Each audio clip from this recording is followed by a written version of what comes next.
Hi guys, it's Sarah. So it's story time. No, I have been reading my Bible and I am in the chapter of Esther. And I have to tell you guys, it is one of my favorite books of the entire Bible. I'd say probably the story of Jonah and the story of Esther are my top two favorite stories. But since I'm reading about Esther right now, I just wanted to share with people a little glimpse of the story in case you've never read about Esther. I know one of my closest friends, she had never heard about Queen Esther before and why she was such an awesome chick.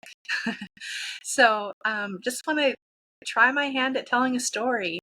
Um, so Esther was a Jew and she was raised by her older cousin Mordecai, and he was also a Jew.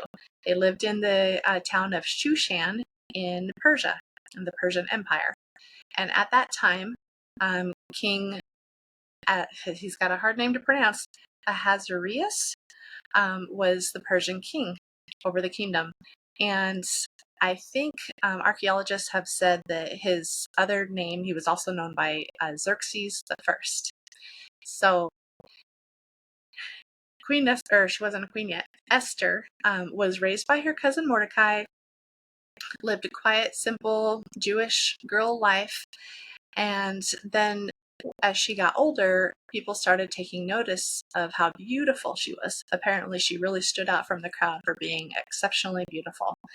And one night at the palace, King Ahasuerus had a banquet. And actually, I think this banquet was going on for several days.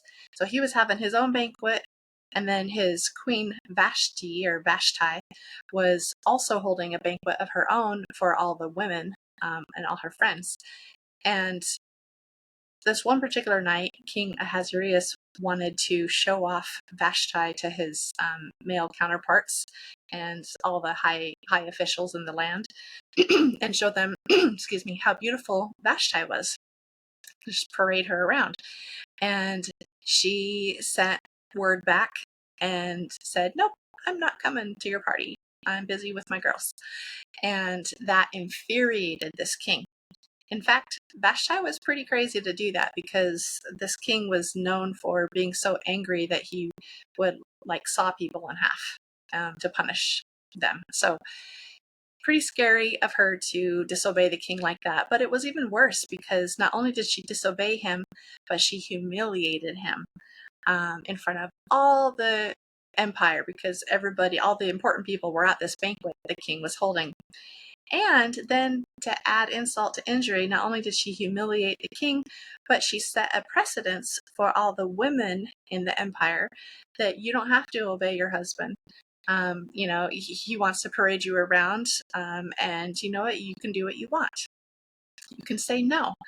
And so the king and his advisors got together, and they were thinking about what can we do to Queen Vashti, so that all the other women don't learn this bad lesson from her, and also, so that she is punished.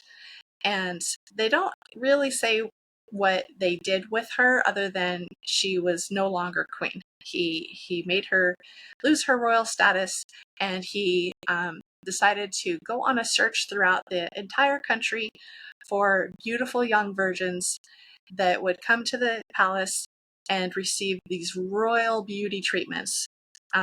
I want to say for a year, could have been 6 months. I should go back and get that detail.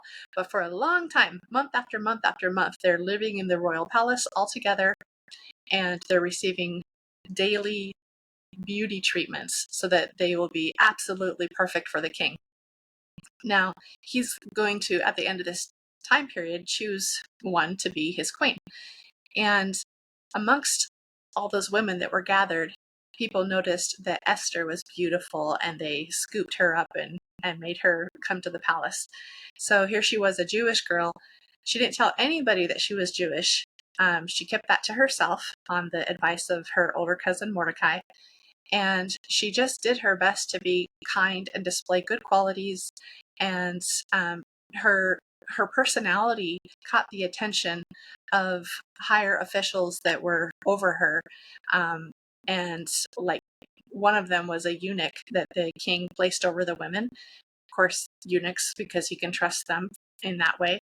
But she gained favor in the eyes of all that interacted with her.